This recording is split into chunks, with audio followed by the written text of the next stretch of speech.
বিএনপির জনবান্ধব বাজেটের দিকে লক্ষ্য। ধন্যবাদ মাননীয় সদস্য। আচ্ছা, আর 2 মিনিট, আর 2 মিনিটে শেষ করেন, বাকি কথা টক শোতে বলবেন। ধন্যবাদ মাননীয় স্পিকার। আমি আসলে বলতে চাই, আমি জামালপুরের মেয়ে, আমি নকশিকাথার এলাকার মেয়ে, আমি ব্রহ্মপুত্র নদের এলাকার মেয়ে, এবং আমি সবজির এলাকার মেয়ে। অথচ আপনি জানেন মাননীয় স্পিকার, আমাদের যখন মৌসুম আসে তখন সবজি উৎপাদন যা হয় সেটা রক্ষণাবেক্ষণ করতে পারি না। আপনার মাধ্যমে আমি চাই আজকের অর্থমন্ত্রী উনি যেন হিমাগার তৈরির ব্যবস্থা করেন আমাদের এলাকায়, যেটা সারা বাংলাদেশে পরবর্তীতে কাজে লাগবে। মাননীয় স্পিকার, আমি আর একটু কথা বলতে চাই, সেটা হচ্ছে গত মহান জাতীয় সংসদে আপনার একজন মুক্তিযোদ্ধা নিয়ে কিছু কথা বলেছিল, আমি সেই কথা বলতে চাই।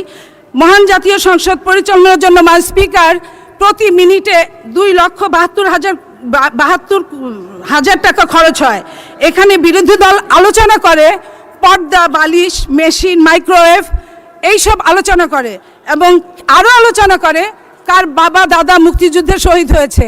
আমি আপনার মাধ্যমে বলতে চাই মাননীয় স্পিকার, যিনি সংসদ সদস্য বলেছেন উনার বাবা মুক্তিযুদ্ধে শহীদ হয়েছেন, অথচ উনার জন্ম হয়েছে 1981 সালে, 10 বছর পরে জন্ম হয়েছে। আমি আপনার মাধ্যমে জানতে চাই, মায়ের গর্ভে থাকা ভ্রূণ কি 10 বছর কারো পেটে থাকে? মাননীয় স্পিকার, আমি শুধু এই কথাটা বলতে চাই, মুক্তিযোদ্ধাই যে হতে হবে সংসদ সদস্য হওয়ার জন্য এটা কোনো কথা না।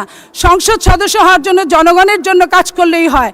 সেইখানে এই মহান জাতীয় সংসদে অসত্য কথা বলার কোনো জায়গা থাকতে পারে না মাননীয় স্পিকার।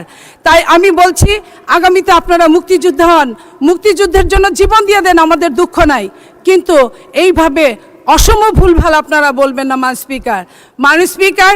আমি জামালপুরের নকশিকাথার কথা একটু বলতে চাই। সেটা হচ্ছে জামালপুরের নকশিকাথা সমগ্র বিশ্বে পরিচিত, এবং সেই নকশিকাথা যাতে আগামীতে আরও ভালোভাবে কাজ করতে পারে সেই জন্য। ধন্যবাদ মাননীয় সদস্য।